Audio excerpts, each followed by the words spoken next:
I'm Dolores Lucette O'Connor, and I'm going to be your next Doña County clerk. I was born and raised in Las Cruces, New Mexico, and in Doña County.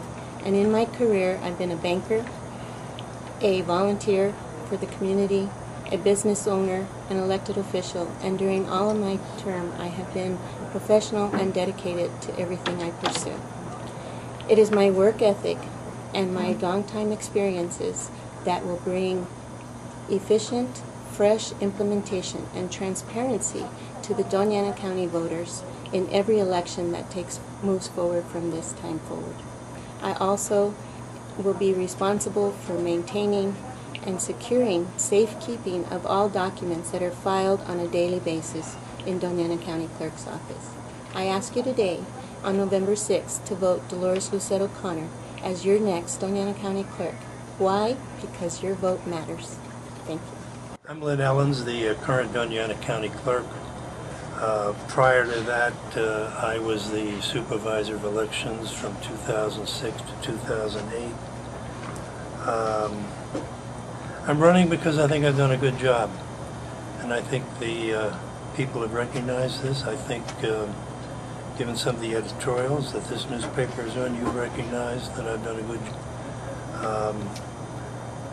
I'm very pleased that I was able to accomplish the introduction of voting convenience centers, which were very well received during the primary this year.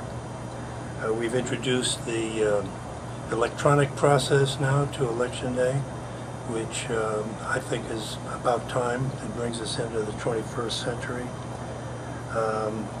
We've introduced additional early voting sites to parts of the county that had previously been underserved, such as Brannigan Library in the middle of the town for one, and Chaparral as for the other.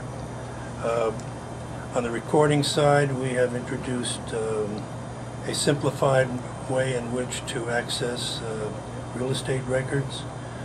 We have implemented a system where you can record your real estate documents online instead of having to travel to the office or send them in by mail and wait some days for their return. We have introduced anti-fraud and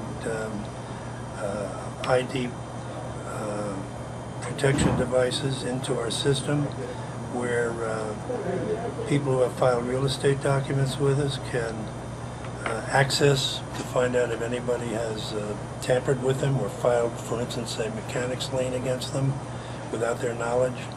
And starting tomorrow, we'll be implementing a new system where you can register, and if somebody files anything regarding your real estate documents, you'll be automatically notified so that you can follow up.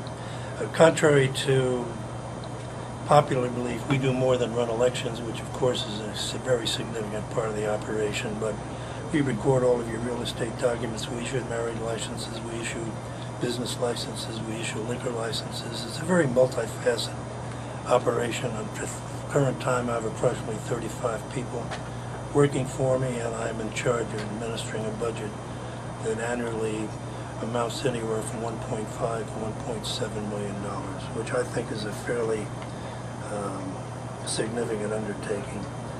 My priorities in the future are to implement fair and non-discriminatory voter ID requirements.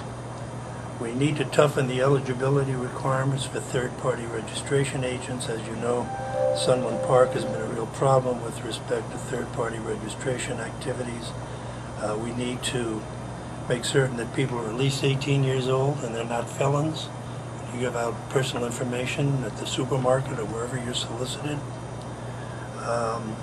We're continuing to add on to the recording system to make it more convenient and easier access. Finally, an issue that people are not aware of is the aging of our voting machines. We need to start replacing our voting machines in the next 2 or 3 years. They're 6 years old. It's a state responsibility, but the state's got to start to invest some more money, for anywhere from $2 to $3 million over a period of 2 to 3 years, because the total tab to replace voting machines statewide is going to be about $7 to $8 million.